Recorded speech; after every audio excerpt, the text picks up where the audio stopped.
Welcome to the Real Estate Espresso Podcast, your morning shot of what's new in the world of real estate investing. I'm your host, Victor Menashe. On today's show, we're going to take a brief history lesson for the year 2020. We saw the first outbreaks of the pandemic in China, followed by countries where the infection had spread. These include Korea, Italy, Japan, Spain, and France. Soon after followed Switzerland, Belgium, Sweden, and then finally the US and Canada. For much of the winter and early spring, North America was about 3 weeks behind what was happening in Europe. Critics in North America tended to dismiss what was happening in Italy as something that was specific to Italy. It won't happen here in the US or Canada because Italy is an older population. It won't happen in Canada because there's less population density. It won't happen in the Midwest of the US because there's already social distancing built into the way people live.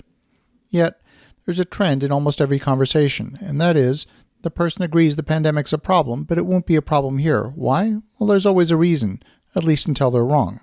At the other end of the spectrum, there are those who say there was no need for a large-scale lockdown. The number of cases didn't explode in their community, and the damage to the economy was needless. So here we are again with a near doubling of cases in France and Spain in a very short period of time. Many European countries have implemented new travel restrictions based on the increased number of new infections.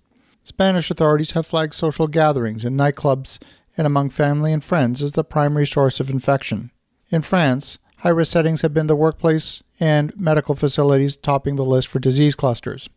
In Germany and Italy, officials have identified travelers returning from abroad, especially higher-risk places like Spain and the Balkans, these are countries like Croatia, Serbia, Montenegro, as the primary source of new infections.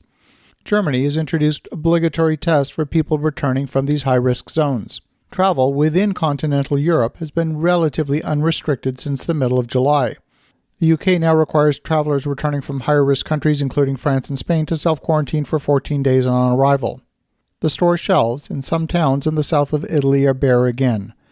This is a repeat of a familiar situation from earlier this year.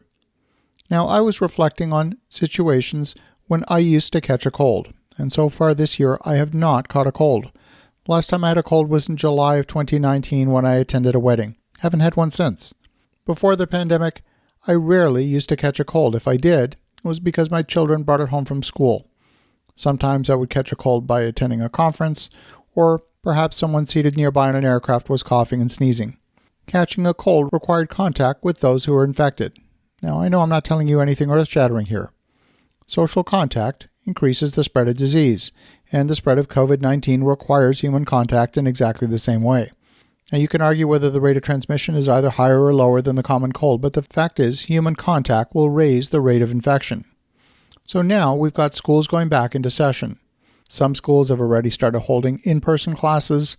We've got differing protocols from one school board to the next. Some school boards are requiring children to wear masks. Others have established plastic partitions in the classroom. Others are reducing class time to 3 days a week. Some have chosen a mix of hybrid online and classroom teaching. And some schools have reduced the number of subjects being taught at a time. The hope is that by concentrating, say, a full-year math course into a full-day 6-week period, the amount of social interaction will be reduced. Now, these measures might help, but it's fair to say that we're heading for another wave of increased COVID-19 infection. Where this will hit and when or how broadly is anyone's guess. But just like in the spring of this year, we looked to Europe to see our future. And I'm going on record, right here, right now, as predicting that we're going to see another wave of infections. Those businesses that rely on social gathering or movement of people are going to take another hit.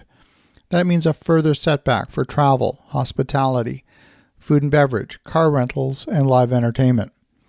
Some geographic areas have the core of their economy built on tourism. I'm thinking in places like Las Vegas, Orlando, many of the islands in the Caribbean, and some of the coastal beach towns. Those sectors of the economy are going to be hit again. And while we have major sectors of the economy focused on recovery, which I think is absolutely appropriate, we also have to be aware that we're heading into another economic winter as we get the second wave of COVID-19 outbreaks. As you think about that, make sure you're ready for another outbreak in the pandemic. Have an awesome rest of your day. Go make some great things happen. I'll talk to you again tomorrow.